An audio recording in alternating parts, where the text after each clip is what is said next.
मुसाफिर हूँ यारों, न घर है ना ठिकाना, मुझे चलते जाना है, बस चलते जाना।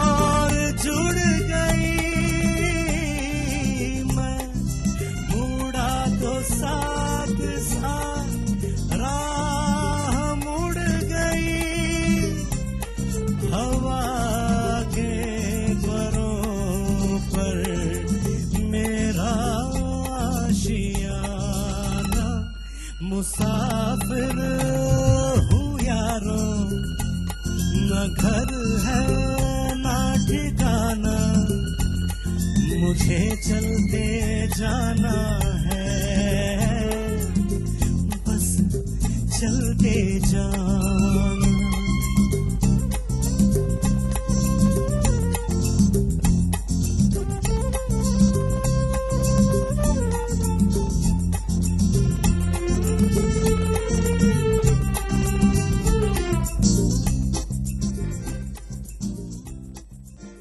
इस प्रोग्राम को पेश करने में ताउन किया बांगर सीमेंट, सस्ता नहीं सबसे अच्छा।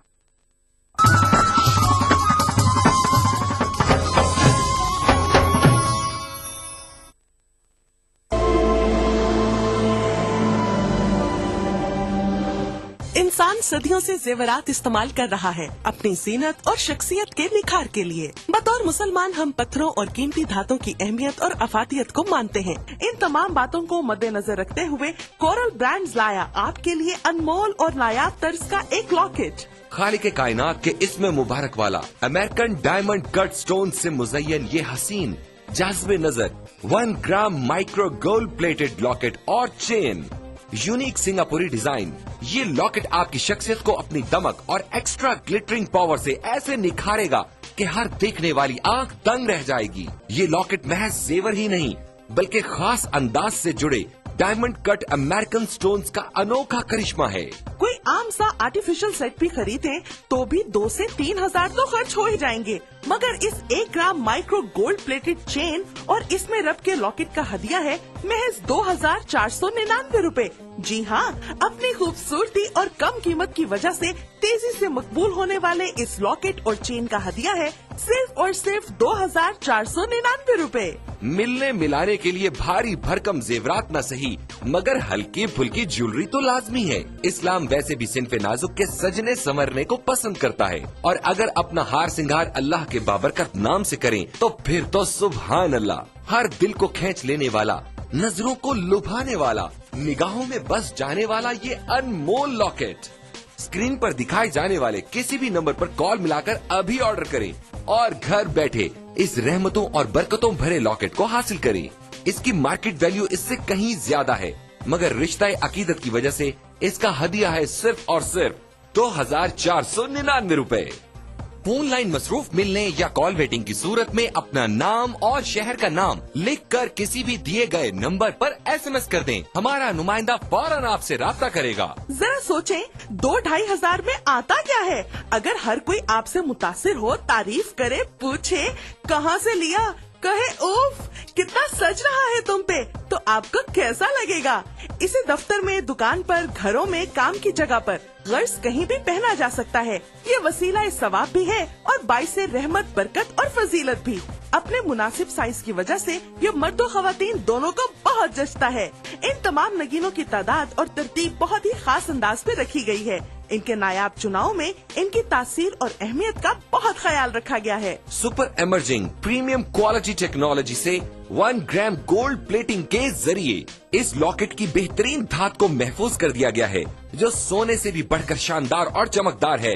और इसमें जड़े white diamond cut American stones को उसी टेक्नोलॉजी पर तराशा गया है जिस पर दुनिया के अब तक के सबसे कीमती हीरो को तराशा गया है। इससे खारिज होने वाली रोशनी कई रंगों में तकसीम हो जाती है, और चाहे रोशनी ज्यादा हो या कम, ये नायाब जरकून मुसलसल झिलमिलाते रहते हैं। इस लॉकेट और चेन की सतह इस कदर आला मयार की है कि पहनने में नर्म, मुलायम और बहुत कंफर्टेबल है। सच कहते हैं, सब कुछ फानी है, कुछ ना रहेगा, बस रहेगा तो नाम अल्लाह का। इसलिए कभी पुराना ना होने वाला ये लॉकेट नमी के असरात से पाक, मरी की शदीद सर्दी हो या सिप्पी की चिलचिलाती गर्मी, इस लॉकेट पर कोई असर नहीं पड़ेगा। इसकी शानदार माइक्रो गोल्ड प्लेटिंग की वजह से ये हमेशा पहले दिन की तरह चमकदार रहेगा। बारिश का पानी या पसीना भी इसकी दमक और सुनहरी रंगत का कुछ बिगाड़ नहीं सकते। सारा साल हर मौसम और हर तरह के हालात में इसकी शानो शौकत पर आंच नहीं आ सकती। तुर्की के अजीम तरीन खत्तात इब्नुल हसन रोमी के शाहकार फनपारे से लिया गया अरबी का ये नायाब रस्मुल खत, इसमें रब की अजमत और बड़ाई का शानदार नमूना है। इसे हूबहू ऐसा बनाना नफासत और आला कारीगरी की एक अनमोल मिसाल है, जबकि हदिया है सिर्फ और सिर्फ 2499 रूपए। मगर ठहरिए जनाब, यही नहीं, अगर आप आज ही की तारीख में और अभी कॉल मिलाकर ऑर्डर बुक करवाएंगे तो आपको एक और लॉकेट और चेन, जी हाँ, एक और लॉकेट और चेन का तोहफा मिलेगा आपको बिल्कुल फ्री। तो सोचना कैसा? आपकी अब तक की ज्वेलरी कलेक्शन में ये सबसे मुमताज और हसीन लगेगा, और इसका हदिया है सिर्फ और सिर्फ 2499 रूपए। तो अभी कॉल मिलाएं और बंदगी के कारवां में शामिल हो जाएं। तो इंतजार कैसा? अपने टीवी की स्क्रीन पर नजर आने वाले किसी भी फोन नंबर पर अभी कॉल मिलाएं। फोन लाइन मसरूफ मिलने या कॉल वेटिंग की सूरत में अपना नाम और शहर का नाम लिखकर किसी भी दिए गए नंबर पर SMS कर दें। हमारा नुमाइंदा फौरन आपसे राब्ता करेगा।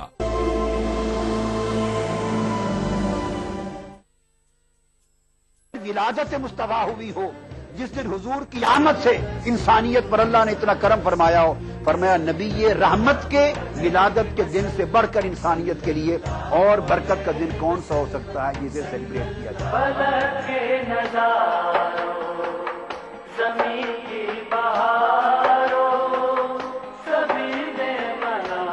मिलादुन नबी हर पीर से जुमेरात दोपहर 2:30 बजे सिर्फ ETV उर्दू पर।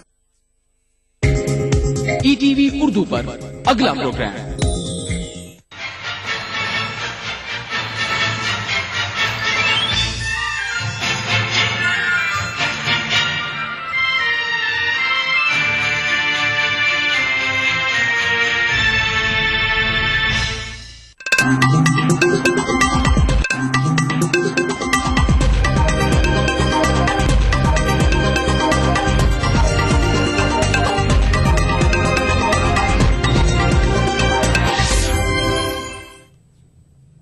नाज़रीन आदाब, ETV उर्दू न्यूज में आपका खैर मकदम है। आप देख रहे हैं खबरनामा, मैं हूं सैयद अहमद जिलानी। पहले नजर सुर्खियों पर। आम आदमी पार्टी में बगावत की आवाज हुई मजीद बुलंद। कैप्टन गोपीनाथ और टीना शर्मा ने भी पार्टी के खिलाफ खोला मोर्चा। राहुल को वज़ारत उज़्मा का उम्मीदवार बनाया जाए या वर्किंग प्रेसिडेंट, कांग्रेस कर रही है गौर। CWC की मीटिंग में आज लिया जा सकता है फैसला। नई दिल्ली में अफगानिस्तान पर आलमी कॉन्फ्रेंस, जंगज़दा मुल्क के सियासी इस्तेहकाम और दीगर मसाइल पर किया जाएगा गौर। लंका और हिंद की जेलों में बंद माहीगिरों को आज मिलेगी रिहाई। 200 से ज्यादा हिंदुस्तानी माहीगिरों को लंका करेगा रिहा। और ऑस्ट्रेलियन ओपन के दूसरे दौर में दिफाई चैंपियन विक्टोरिया अज़ारेंका का बारबुरा से मुकाबला आज।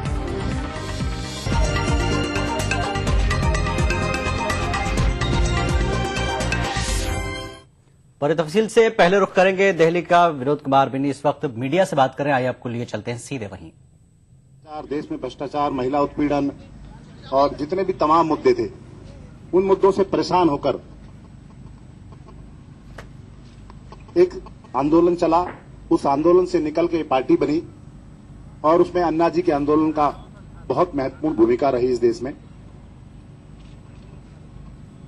आम आदमी ने इन्हीं कारणों से की वजह से दिल्ली में विधानसभा चुनाव में बहुत अच्छी बढ़त भी हासिल की और दिल्ली सरकार ने बनने से पूर्व, सरकार बनते समय सरकार ने जो वादे किए थे वे वादे लेकर सरकार की कथनी और करनी में फर्क आ गया।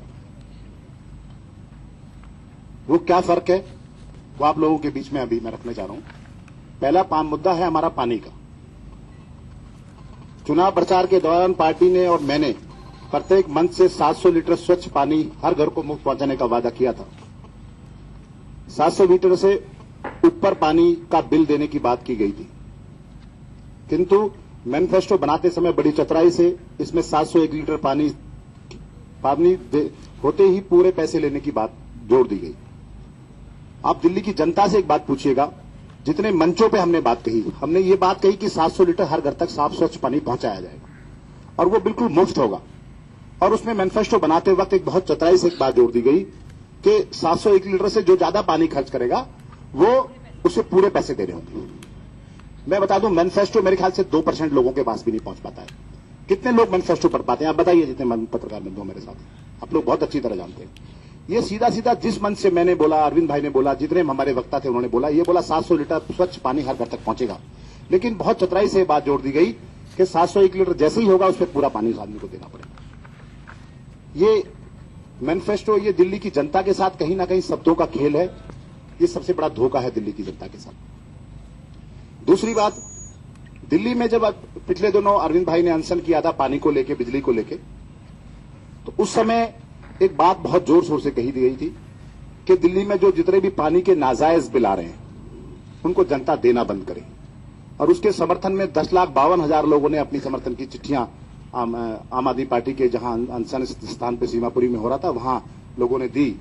और उनसे यह भी कहा गया कि जब ये सरकार बनेगी तो जितने भी पानी के बिल हैं आज तक, जब सरकार बनने तक, सारे बिल माफ कर दिए जाएंगे। लेकिन आज उन वादों का कोई नाम लेने वाला नहीं है। सरकार बनने के बाद बड़े बड़े लोग अपने सचिवालय और बड़े बड़े ऑफिस में बैठ गए हैं। उनके पास जनता को तो प्रयास भी किया तो जनता पहुंच नहीं पाती है। फेस करना पड़ता मेरे जैसे लोगों को, क्योंकि हम जनता के बीच में बैठने वाले रोड पे बैठने वाले लोग, तो ये फेस करने वाले ये हैं। और ये बड़ा धोखा है। 10,52,000 लोगों ने के साथ, ये परिवारों के साथ ये धोखा है कि उन्होंने ये प्रोमिस किया था कि जब भी सरकार बनेगी आपके सारे बिजली के बिल माफ कर दी जाएंगे। आज लाखों लाखों रुपए के बिल लोगों के घरों में है, उसमें कोई पूछने वाला नहीं है, सुनने वाला नहीं है। इससे बड़ा दिल्ली की जनता के साथ क्या धोखा हो सकता है। दूसरी बात थी बिजली। बिजली में हमने सीधा सीधा हर मंच पे एक बात कही थी, मैंने भी कहा, अरविंद भाई ने भी कहा, जितने प्रवक्ता थे उन सब लोगों ने कहा कि बिजली के हम 50% दाम सीधे सीधे कम करेंगे। उसमें कहीं भी कोई कंडीशन नहीं थी, उस दिन कोई शर्त नहीं थी। उसमें सीधा सीधा बोला गया था किसी का 1 लाख बिल होगा तो 50,000 होगा, किसी का अगर 50,000 बिल होगा तो 25,000 होगा, किसी का 10,000 बिल आएगा तो 5,000 बिल होगा, किसी का 1,000 बिल होगा तो 500 रुपए होगा। ये सीधा सीधा सबको बोला गया था। दिल्ली की जनता को यही मैसेज था।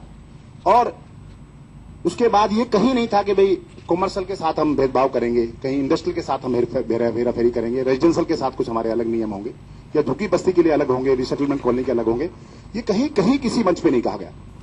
लेकिन बहुत चतुराई से चंद लोगों को फायदा पहुंचाने के लिए सरकार ने बहुत जल्दी में 400 वाली यूनिट वाली एक स्कीम बनाई और सब्सिडी देके अपनी पीठ थप्पड़े शुरू कर दी। ये बहुत शर्मनाक चीज है। ये दिल्ली की जनता को गुमराह करने के लिए एक तरीका था। आपको क्या जल्दी थी इतनी? आपने 3 महीने का समय दिल्ली की जनता से लिया था। आपको क्या जरूरत पड़ी थी चंद लोगों को फायदा पहुंचाने के बाद आप वाहवाही लूटे दिल्ली में? ये बहुत शर्मनाक बात है।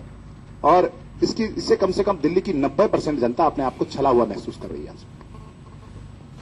ये उसके बाद सेम कंडीशन जब दिल्ली में पानी और बिजली का आंदोलन चल रहा था, उस समय दोनों, क्योंकि 10,52,000 चिट्ठियां लोगों ने साइन की थी, उनसे भी ये प्रोमिस किया गया था कि भाई जब दिल्ली में सरकार बनेगी तो आप जो नाजायज बिल देना बंद कर रहे हैं सारे बिल आपके माफ कर दिए जाएंगे। और आज उनका कोई नाम लेने वाला नहीं है। दिल्ली की जनता ने 10,52,000 परिवारों ने चिट्ठी साइन करके आपको दी। उसमें हजारों लोगों के ऊपर चोरी के केस बने, लोगों के कनेक्शन कटे। अरविंद केजरीवाल जी ने और साथ में और साथियों ने, सारे वॉलंटियर से वो कनेक्शन जा जाके उनके घरों में जोड़े। लेकिन उसका खामिया दिल्ली की जनता को, जिन लोगों ने उनका समर्थन किया, उनको भुगतना पड़ा। उन पे लाखों लाखों रुपए के बिल आज पेंडिंग है। इसका जवाब कौन देगा? इसका जवाब कौन तलाशेगा कि उन लोगों के साथ क्या होगा जिन लोगों ने वो बिजली के बिल आपके समर्थन में भरे? आज आप उसकी बात करने के लिए तैयार नहीं है। आपके पास कोई पॉलिसी नहीं है उसकी। किसको फेस करना पड़ता है? मेरे जैसे लोगों को बैठ के फेस करना पड़ता है। इसके बाद ये दो मुद्दे बहुत महत्वपूर्ण हैं। इसके लिए मैं आपके माध्यम से सभी चैनलों से भी अनुरोध करूंगा और मैं भी एक प्रयास करूंगा कि कम से कम एक नई चीज निकल के आए। आम आदमी पार्टी रायशुमारी पे एक बहुत ज्यादा जोर देती है। हमने भी पिछले दिनों रायशुमारी बहुत कराई है। इन दो मुद्दों पे आप जितने भी चैनल मेरा सहयोग करना चाहे, दिल्ली की जनता का सहयोग करना चाहें, इन पे दोनों पे आप रायशुमारी जरूर कराइएगा कि दिल्ली के पानी के मुद्दे पे क्या कमेंट मतलब आम आदमी पार्टी की क्या विचारधारा थी, बिजली के बिल को लेकर आम आदमी पार्टी ने आपके बारे में क्या कहा था। और दिल्ली की जनता से पूछिएगा, आप जो भी तरीका आप अपना पाएं पूछ के और जनता के सामने रखिएगा सारी बातें कि ये बात कही थी कि नहीं कही थी कि 700 लीटर हर घर तक स्वच्छ साफ पानी पहुंचेगा। ये बात कही थी कि नहीं कही थी कि बिजली आंदोलन के बाद जो लोग हमारा सहयोग करेंगे उनका बिल माफ कर दिया जाएगा। आप ये बात कही थी कि नहीं कही थी कि जो लोग बिजली आंदोलन में हमारा सहयोग करेंगे उनके बिल सरकार बनने के बाद माफ कर दिए जाएंगे, चोरी के जितने केस हैं वो वापस ले लिए जाएंगे। ये बात कही थी कि नहीं कही थी, ये पूछने का सवाल है। रायशुमारी कराइएगा। अगर मैं झूठ बोल रहा हूं, दिल्ली की जनता ये कहती है कि मैं झूठ बोल रहा हूं, या हमारे सीनियर नेता आम आदमी पार्टी के जिन लोगों ने वादा किया था वो झूठ बोल रहे हैं, जो भी इसमें झूठा हो उसको अपने पद को छोड़ना होगा, चाहे वो विनोद कुमार बिन्नी हो चाहे अरविंद केजरीवाल हो, उसको अपने पद से त्याग पत्र देना होगा। दिल्ली की जनता किसी को भी झूठे वादों पर माफ नहीं करने वाली है। अगर मैंने झूठ बोला है, मैं मन से झूठ बोल रहा हूं, ये बातें अगर मैं आपके सामने रख रहा हूं, तो दिल्ली की जनता से आप रायशुमारी कराइए। करने के बाद में ये पूछिए कि भाई ये वादे किए थे कि नहीं किए थे आम आदमी पार्टी ने, आज आम आदमी पार्टी के वादे क्यों बदल गए। इस पर रायशुमारी होनी बहुत जरूरी है, क्योंकि जनता की राय आनी बहुत जरूरी है। एक बहुत बड़ा मुद्दा था जिसपे ये पार्टी बनी, अन्नाजी वाला जनलोकपाल। जनलोकपाल जिस दिन बनाने की बात की तो उसमें एक टाइम बाउंड प्रोग्राम बनाया गया था। यह बनाया गया कि सरकार बनने के 14 दिन के बाद 29 तारीख को दिल्ली में जनलोकपाल लागू कानून पास कर दिया जाएगा। 29 नवंबर वो डेट थी। मैं मानता हूं कि सरकार 28 तारीख को बनी, उसके बाद ये 15 तारीख से पहले जो कल डेट गई है, क्योंकि कल आज 19 दिन हो गए हैं, आज तक उनके वादे के अनुसार ये कानून बन जाना चाहिए था। क्यों नहीं बना, इसके पीछे मंशा क्या है आपकी, ये जनता के सामने आपको स्पष्ट करना होगा। ये वादे अगर आपने 15 दिन का प्रोमिस किया था तो क्या आपके दिनों का समय सीमा जो निर्धारित करते हैं उसकी कोई वैल्यू नहीं है। आप जनता को जो मर्जी स्टेटमेंट दे देते हैं। आप ये बोल देते हैं 15 दिन में हम करेंगे, तो 15 दिन कहां गए आपके। आपने तो डेट निश्चित की। डेट निश्चित करने के बाद भी हम मानते हैं, दिल्ली की जनता मानती है, चलो भाई 15 दिन लेट सरकार बनी, 28 तारीख को सरकार बनी थी, तो आपको 10 तारीख से पहले 12 तारीख 11 तारीख में सब वो कानून बन जाना चाहिए था। अगर आप समय सीमा अपनी निर्धारित नहीं करेंगे, आपने अपने बोले हुए वाक्यों पर नहीं टिकेंगे, तो जनता आप पर विश्वास करना बंद कर देगी। अगर मैंने 10 बजे प्रेस कॉन्फ्रेंस करने की बात की थी, अगर मैं 10:05 पर भी आता तो मैं किसी कमेंट में मतलब अपनी बात को रखने में कहीं ना कहीं मुझे लगता है कि मैं नाइंसाफी कर रहा हूं। समय की बहुत बड़ी सीमा होती है, क्योंकि समय हमारे पास कितना 2 महीने है। मुझे लगता है कि इसमें कहीं ना कहीं ये भी मंशा झलकती है कि किसी तरह 2 महीने पास करना चाहते हैं, क्योंकि इन्होंने पानी पे बहुत जल्दी में एक डिसीजन दे दिया, बिजली पे बहुत जल्दी में डिसीजन दे दिया, चंद लोगों को फायदा पहुंचाने का कोशिश की, और ये उसी तरह 2 महीने किसी तरह गुजार के आचार संहिता लग जाए, लोकसभा चुनाव आ जाए, हम लोग सत्ता भोगें, ये इनकी मुझे लगता है अंदर से मंशा है कहीं ना कहीं। ये बहुत चिंता का विषय है, क्योंकि हमने अगर वादे किए हैं तो उनको पूरा करना चाहिए, उनमें हेराफेरी नहीं करनी चाहिए, उनमें धोखाधड़ी नहीं करनी चाहिए, दिल्ली के साथ जनता के साथ धोखा नहीं होना चाहिए। हम लोग अगर इस पार्टी से जुड़े तो हम किसी व्यक्ति विशेष के लिए नहीं जुड़े, हम किसी व्यक्ति विशेष से प्रेम करके नहीं जुड़े, हम विचारधारा के साथ जुड़े वाले लोग हैं। मैंने अपने जीवन का 10 साल, वो पॉलिटिकल जीवन के 10 साल उस समय इस पार्टी को देने शुरू किए जब इस पार्टी के पास कुछ नहीं था। मुझे बहुत दुख भी होता है कहते हुए कि ये लोग जब ये कहते हैं कि भाई मैं पद का लालची हूं, मुझे लोकसभा टिकट चाहिए, मुझे विधानसभा टिकट चाहिए, ये बहुत शर्मनाक बातें हैं। जिस दिन मैं आपकी पार्टी में आया तो आपके पास देने के लिए था क्या, आप क्या दे सकते थे मुझे। सच बताऊं तो आपको मैंने दिया, एक दिल्ली जनता का चुना हुआ जनप्रतिनिधि दिया, पहला पार्षद के रूप में मैंने एक आदमी आपको दिया। मैंने आपको एक नाम दिया जिसको अरविंद भाई ने लगभग अगर 200 सभाएं अगर दिल्ली में की होंगी तो मेरी विचारधारा को लेकर जो मोहल्ला सभा कॉन्सेप्ट अरविंद भाई ने सब मंचों पे कहा, उसमें से 190 सभाओं में मेरा नाम लिया होगा। मेरे नाम को यूज किया है, मेरी जो कार्यशैली है उसको यूज करके दिल्ली की जनता को एक सपना दिखाया है। उन्होंने सपना दिखाया है, मैंने वास्तविकता में पिछले 10 वर्षों में अपने कार्य क्षेत्र में उसको साक्षात्कार करके दिखाया, स्वयं अपने आप करके दिखाया सारी चीजें। मैं वादों पर विश्वास नहीं करता, मैं करने में विश्वास रखता हूं। आज मुझे लालची बोलते हैं, पद का लालची बोलते हैं। इसके बाद महिला सुरक्षा की मैं बात करता हूं। आज मैं सुबह अखबार जैसे उठा, मेरे सामने एक अखबार आया, बहुत चिंता का विषय है कि नई दिल्ली रेलवे स्टेशन के पास एक विदेशी महिला के साथ गैंगरेप हुआ, उस पर कोई स्टेटमेंट देने वाला नहीं है। अगर आज मान लो इस सरकार की जगह कोई दूसरी सरकार होती तो ये आम आदमी पार्टी क्या कर रही होती? आंदोलन हो रहे होते, उसकी खाइयां खोदी जा रही होती, उसके खिलाफ एक मोर्चा खोल दिया गया था। आज स्टेटमेंट तक नहीं है आपकी, एक लाइन भी नहीं बोली आप लोगों ने। शर्म आनी चाहिए आपको महिला सुरक्षा की बात करते हुए, क्योंकि आपने कमांडो फोर्स बनाने की बात की। कमांडो फोर्स बनाना तो बहुत दूर, आपने उसकी बात शुरुआत तक नहीं की। वार्ड लेवल पे आपको बोलना सब है, क्योंकि ये इतना सेंसिटिव मामला था, महिला की सुरक्षा को लेकर इतना बड़ा महत्वपूर्ण मामला है, जो सबसे पहले कामों में सबसे पहली पंक्ति में सबसे पहला नंबर होना चाहिए था, जिसका जो पिछले देश ने पिछले 2 सालों में इतने बड़े बड़े आंदोलन जिस चीज के लिए हुए, उसको आपने उस मुद्दे को गौन कर दिया। आपने इतने सेंसिटिव मामले को आपने सिर्फ वोट के रूप में तबलीग कर दिया, वोट के लिए यूज करने के लिए लोगों के बीच में ले गए। ये चिंता का विषय है। इसके अलावा और मुद्दे हैं। आपने चुनाव लड़ते लड़ते ठेकेदार प्रथा की बात की थी, उसमें सरकारी स्कूलों से लेके हॉस्पिटल से लेके जितने भी एमसीडी से लेके दिल्ली सरकार के तहत जितने भी ठेकेदार प्रथा के तहत जो लोग काम कर रहे हैं, उनको आपने बोला था कि हम तुरंत उनको पक्का करेंगे। आज लोग आपके सचिवालय में आपसे मिलने जाते हैं, आपके पास समय नहीं है मिलने का। कैसा वादा आपने किया जनता के साथ? आपके क्या करनी और कथनी में फर्क नहीं आया क्या? ये चिंता का विषय है। आपने हॉस्पिटल्स को लेके यही प्रॉमिस किया कि हम जिस दिन सरकार बनेगी हम पहले दिन से उनकी व्यवस्था सुधारेंगे। आज हॉस्पिटल में आप चले जाइए, कहीं दवाई नहीं है, कहीं डॉक्टर नहीं है, कोई जांच जाने वाला नहीं है। आप मीडिया को बुलाते हैं, अपने साथ फोटो खिंचवाते हैं, घर जाके सो जाते हैं। ऐसे देश चलेगा क्या? ये वास्तविकता है क्या इस देश की? आप कहीं रेड करने जाते हैं तो पहले मीडिया को अरेंज करते हैं। क्यों करते हैं? क्योंकि आपको पब्लिसिटी चाहिए। आप ड्रामे में विश्वास रखने वाले लोग हैं। एक बहुत बड़ा मुद्दा है इस देश के लिए, इस जनता के लिए, जिसे मैंने 60 गांठ का नाम दिया। सब लोग समझते होंगे 60 गांठ क्या होता है। चुनाव के दौरान हमने कसम खाकर जनता को विश्वास दिलाया था कि किसी भी राजनीतिक पार्टी से न समर्थन लेंगे न देंगे, लेकिन पर्दे के पीछे बहुत चतुराई से चंद लोगों ने मिलकर सरकार बनाने का जाल बुना। मिलाकर उसका ये सामने रिजल्ट आया है कि दिल्ली की पूर्व मुख्यमंत्री, मंत्री और भ्रष्ट नेता, भ्रष्ट कर्मचारियों के खिलाफ आपने आज तक एक आदेश तक नहीं दिया है कि इनकी जांच की जाए। आपने एक आदेश तक नहीं दिया कि जो लोग जिन पे आपने जिस मुद्दों पे आपने जिस मुद्दे पे आपने आठों के पीछे लगा के पोस्टर पूरी दिल्ली को ये बताया कि दिल्ली की ये मुख्यमंत्री भ्रष्टाचारी है, दिल्ली के मंत्री भ्रष्टाचारी हैं। आज आप उनके खिलाफ सरकार बनने की 19 दिन भी बाद भी आपने एक भी इंक्वायरी तक उनके खिलाफ नहीं उठाई। आपने तो हर मंच पे कहा था मेरे पास पर्याप्त सबूत है भ्रष्टाचार के।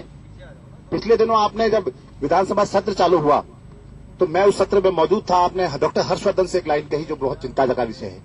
आपने कहा अगर आपके पास मुख्यमंत्री के खिलाफ कोई मुकदमे मतलब आपके पास कुछ सबूत है तो आप दीजिए, हम उसकी जांच करेंगे। इसका मतलब आज से पहले जितने वादे आपने मंच पे खड़े होकर किए, क्या वो सब झूठे थे? आपके पास कोई पर्याप्त सबूत नहीं था?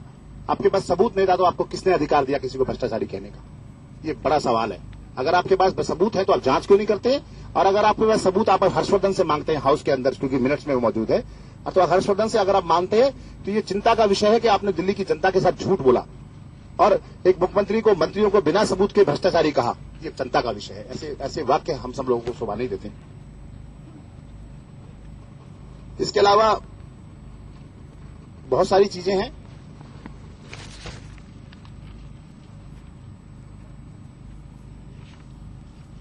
सूत्र बताते हैं कि पूर्वी दिल्ली के सांसद संदीप दीक्षित से अरविंद केजरीवाल की बहुत नजदीकियां हैं, बहुत घनिष्ठ मित्रता है।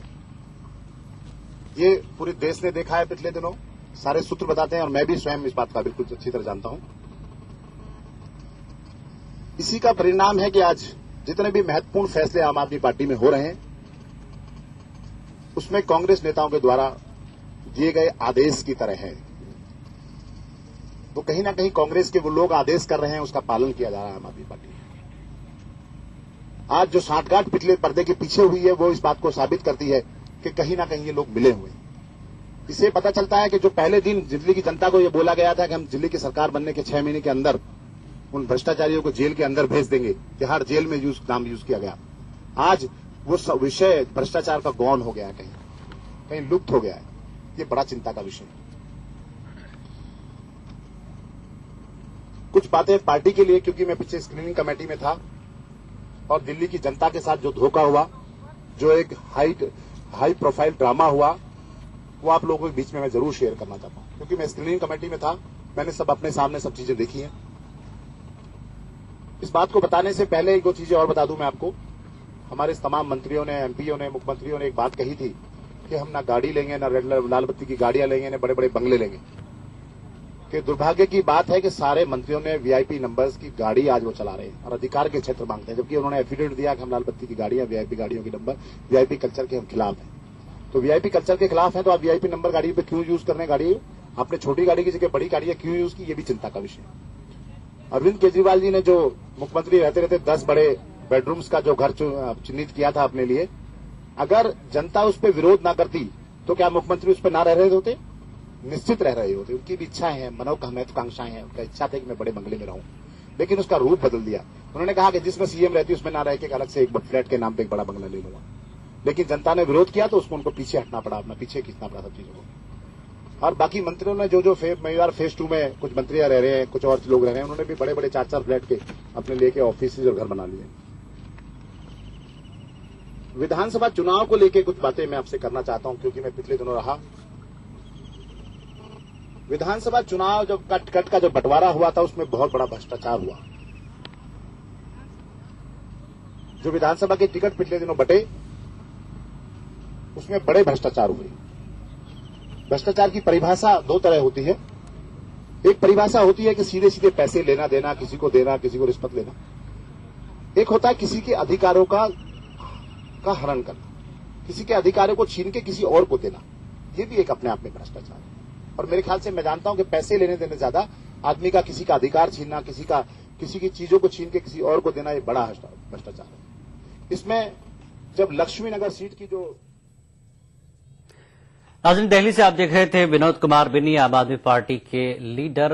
जिस तरह से उनके सुर हमें आज नजर आ रहे हैं, उन्होंने बताया कि मीडिया को पानी की उन्होंने बात कही 700 लीटर की, 701 पर जिस तरह से पूरी बिल को जोड़ दिया गया है मंशूर में, और साथ ही बिजली माफ करने की बात उस पर अमल नहीं हुआ। और इसके अलावा बिजली दामों को 50% कटौती कर दी जाएगी, कम कर दिया जाएगा। और उन्होंने जन लोकपाल कानून को नजरअंदाज करने की बात भी कही, इल्जाम लगाया सीधे सीधे, और चैनलों से कहा कि वो पानी पर और बिजली पर रायशुमारी कराने की उन्होंने अपील की। जिस तरह से उनकी बातें मीडिया के सामने नजर आ रही थी। कल ही अरविंद केजरीवाल ने कहा था कि विनोद कुमार बिन्नी को लोकसभा इलेक्शन लड़ना है। वो पार्टी टिकट के लिए भी आए थे और लोकसभा की सीट के लिए और मंत्री बनने के लिए भी आए थे। जब मीटिंग हुई पार्टी की तो उन्होंने वहां पार्टी में ये मुद्दे नहीं उठाए, कुछ नहीं कहा। आज वो मीडिया में ये सारे मुद्दे उठा रहे हैं। तो आप देख रहे थे दिल्ली से आम आदमी पार्टी के लीडर, नाराज लीडर विनोद कुमार बिन्नी की ये मीडिया कॉन्फ्रेंस। वक्त एक छोटे से ब्रेक का, ब्रेक के बाद पहले खबरों में आगे बढ़ते हैं, फिर ब्रेक लेंगे। आगे बढ़ते हैं। आम आदमी पार्टी में जो रोज बरोज बगावत के सुरों में इजाफा ही होता जा रहा है। रुकन असेंबली विनोद कुमार बिन्नी की पार्टी से नाराजगी के बाद हाल ही में पार्टी में शामिल हुए कैप्टन गोपीनाथ और टीना शर्मा ने पार्टी के खिलाफ मोर्चा खोल दिया है। कैप्टन गोपीनाथ ने जहां एफडीआई पर पार्टी के फैसले की मुखालफत की है, वहीं टीना शर्मा ने पार्टी के अपने मौकफ पर कायम नहीं रहने की बात कही है।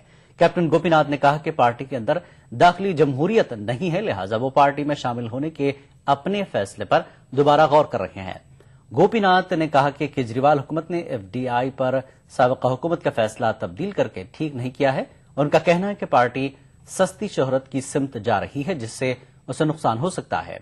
दूसरी जानिब टीना शर्मा ने कहा कि दिल्ली की लोकसभा सीटों के लिए पार्टी ने पहले ही उम्मीदवार तय कर लिए हैं और बेवजह लोगों से उम्मीदवारी के फॉर्म भरवाए जा रहे हैं। टीना शर्मा ने मजीद कहा कि आम आदमी पार्टी 2013 के मंशूर पर अमल किए बगैर 2014 के एजेंडे पर काम करने में लग गई है।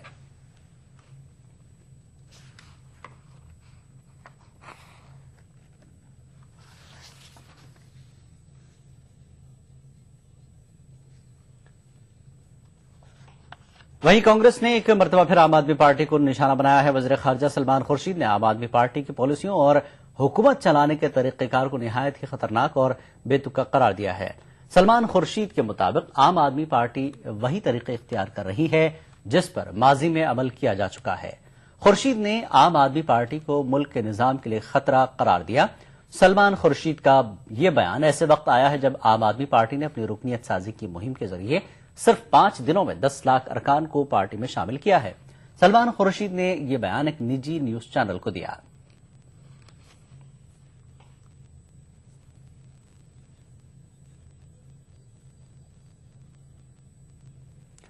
राहुल गांधी को वज़ारत उज़्मा का उम्मीदवार बनाया जाए या पार्टी का वर्किंग प्रेसिडेंट, इस पर कांग्रेस गौर कर